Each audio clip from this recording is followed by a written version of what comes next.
집에서 이 모공 줄이겠다고 이 찬물 세안 막 하시잖아요. 자, 오늘부터 절대로 하지 마세요. 이 찬물 세안만 안 해도 이 모공이 2배는 좋아지거든요. 집에서는 딱 이것만 저 따라 하시면 분명히 모공이 좋아질 수 있습니다. 안녕하세요, 피부왕 정윤입니다. 모공이 커서 고민인 분들 많으시죠? 이 화장으로도 안 가려지고 거울 볼 때마다 스트레스이기도 하고, 그래서 모공 줄이겠다고 집에서 열심히 찬물 세안 주구장창 하시는데 이제는 그만하세요. 절대 소용없습니다. 진짜 이 집에서 모공 줄이는 방법은 따로 있는데요. 자, 오늘은 이 병원에서 수백만 원 쓸 돈 미리 아낄 수 있는 집에서 모공 줄이는 황금 비법을 소개해 드리도록 하겠습니다. 바로 시작합니다.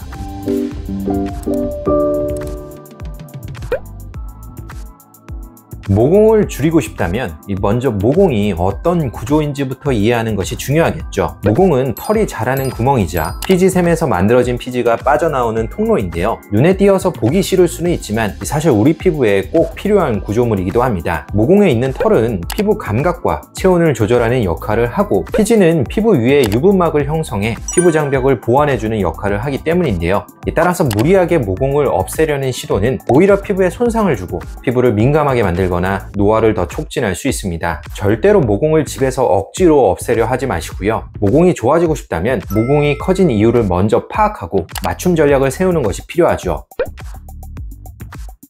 모공이 커지는 원인에는 크게 3가지가 존재합니다. 피지 분비, 가장 흔하면서도 중요한 원인입니다. 피지샘에서 만들어진 피지는 모공을 통해 배출되므로 피지 분비량이 많을수록 모공도 더 넓어질 수밖에 없는데요. 또한 피지가 원활히 배출되지 못하고 모공 안에 저류되면 조직을 지속적으로 압박해 고무줄처럼 모공이 영구적으로 늘어나게 됩니다. 피지 분비가 왕성한 20, 30대 시기에 모공이 커지는 현상은 피지에 의한 영향이 가장 크다고 볼 수 있죠. 피부 탄력 저하, 모공은 빈 공간처럼 보이지만 이 모공을 감싸고 있는 주변은 콜라겐, 엘라스틴 같은 진피 조직이 지지해주고 있는데요. 이 조직들이 탄탄하면 모공이 조여지고 반대로 약해지면 모공이 벌어지기 쉽습니다. 따라서 피부 노화로 인해 진피의 밀도와 탄력이 떨어지면 자연스레 모공은 커질 수밖에 없고요. 특히 중력 방향으로 처지면서 모공이 타원형, 세로 방향으로 늘어나는 현상도 나타나죠. 20, 30대에는 보이지 않던 모공이 5, 60대가 되어 눈에 띄게 늘어났다면 피지보다는 탄력 저하가 주된 원인일 가능성이 큽니다. 하지만 대부분의 경우에는 피지와 피부 탄력 저하 두 원인이 복합적으로 작용하고요. 예를 들어 30대 모공은 피지 요인이 70%,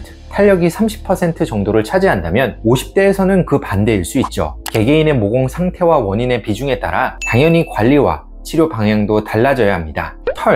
털은 모공 자체를 넓히진 않지만 모공의 최소 사이즈를 결정하는데요. 털이 굵고 진할수록 털이 박혀있는 모공도 그만큼 크고 진하게 보이기 때문에 시각적으로 훨씬 도드라져 보입니다. 특히 마치 블랙헤드처럼 보이지만 아무리 짜도 안 나오는 검은 점처럼 보이는 모공 내부의 털은 모공을 더 커 보이게 만드는 중요한 요인입니다. 같은 모공 사이즈라도 모공 중앙이 검은색이냐 살색이냐에 따라 체감하는 모공의 심각성이 달라지기 때문에 모공 관리에 있어 털도 절대 무시할 수 없죠.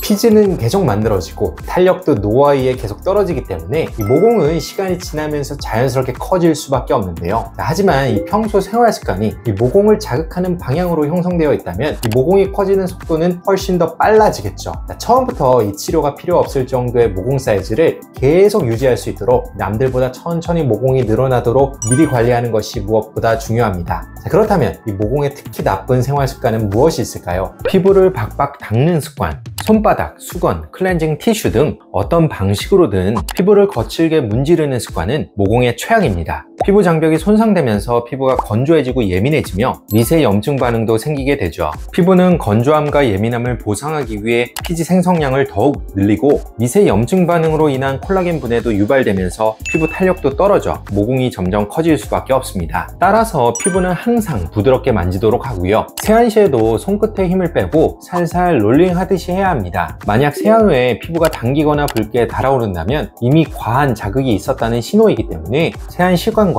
방법을 조절하는 것이 좋습니다. 뜨거운 물 세안 후 찬물 마무리. 세안할 때 모공을 쫙 넓혀서 노폐물을 제거하고 이후에 쫙 조이자는 의미에서 뜨거운 물과 찬물 세안을 반복하는 분들이 계신데요. 아주 잘못된 상식입니다. 찬물로 피부가 조여지는 느낌은 느낌만 그럴 뿐이지 실제로 모공이 작아지는 것은 아니죠. 오히려 과도한 온도 변화가 피부에 스트레스를 유발하여 탄력 저하와 모공 확장으로 이어질 수 있습니다. 항상 미온수로 부드럽게 세안하는 것이 가장 안전합니다. 얼굴의 열감 방치, 피부 온도가 1도만 올라가도 피지 분비가 약 10% 증가한다는 사실을 알고 계셨나요? 또한 콜라겐 분해 효소가 활성화되면서 탄력도 떨어지고 결국 모공도 눈에 띄게 커질 수 있습니다. 얼굴에 열을 유발하는 습관, 예를 들어 장시간 사우나, 뜨거운 찜질, 강한 햇빛 노출 등은 피하도록 하고 피부 온도를 안정적으로 유지하는 것이 중요합니다. 피지 압출과 코팩 사용, 집에서 피지나 블랙헤드가 신경 쓰인다고 손으로 억지로 짜내거나 코팩을 사용하는 분들이 계신데요. 일시적으로는 깨끗해 보여도 피부 장벽 손상으로 인해 장기적으로 모공이 커지는 결과를 초래합니다. 피지는 집에서 억지로 제거하지 마시고요. 화학적 성분으로 부드럽게 녹여내는 방식이 가장 효과적이며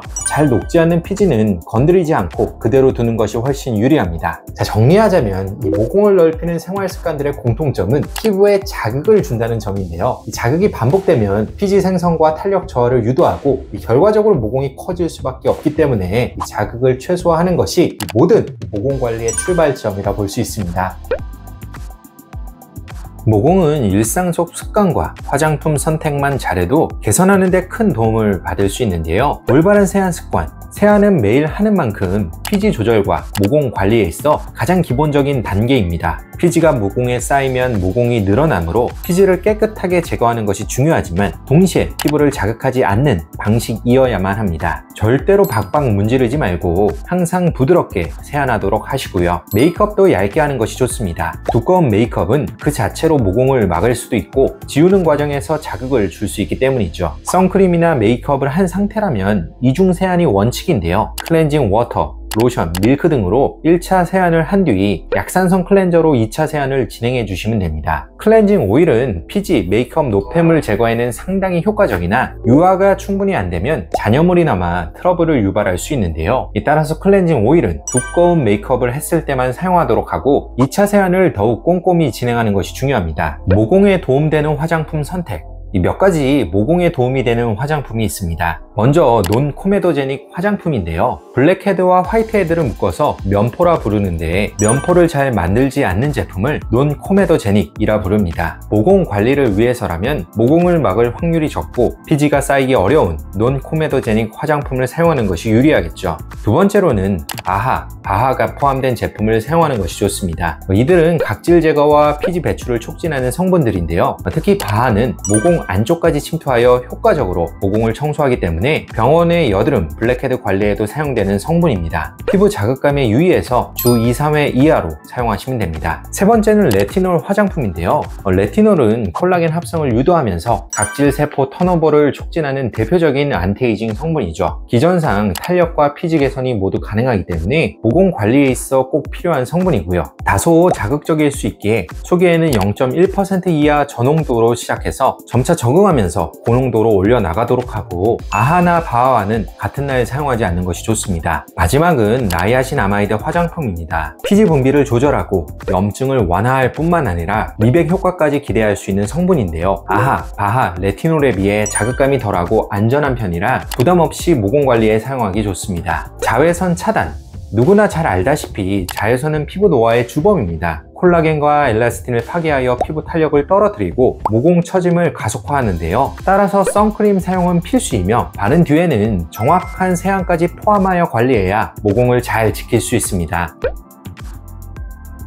이 생활습관 개선만으로는 한계가 있다면 병원 시술의 도움을 고려할 수 있습니다. 하지만 이 시술이라고 해서 모두 효과적인 건 아닌데요. 모공은 다양한 원인이 복합적으로 작용하고 또 개인의 피부 상태나 생활습관에 따라 결과가 달라지기 때문에 시술에만 의존하기보다는 평소 관리를 꼭 병행하는 것이 가장 좋습니다. 병원 치료는 이 영상 앞부분에서 말씀드린 피지 분비, 탄력 저하, 그리고 모공 안 털이라는 이 세 가지 원인에 맞춰 접근을 합니다. 피지 분비 감소, 골드 PTT, PDT, 1450 레이저, 스킨 보톡스 등은 피지를 일시적으로 줄여 모공을 좋아지게 만듭니다. 다만 효과가 영구적이지는 않아 반복 시술이 필요하고요. 만약 피지가 특히 많은 경우라면 이소트레티노인 같은 피지 억제제가 굉장히 효과적인데 부작용이 흔하고 복용 조건이 까다롭기 때문에 적정 복용법에 대한 의사의 판단이 중요합니다. 피부 탄력 증가, 탄력 저하에 의한 모공에는 써마지, 소프웨이브 같은 콜라겐 생성을 촉진하는 시술들이 전반적으로 도움이 되고요. 보다 모공에 특화된 시술을 원한다면 포텐자, 버추얼 F와 같은 니들 고주파나 피코프락셀과 같은 레이저도 고려해 볼 수 있죠. 스킨부스터 계열로는 주베룩,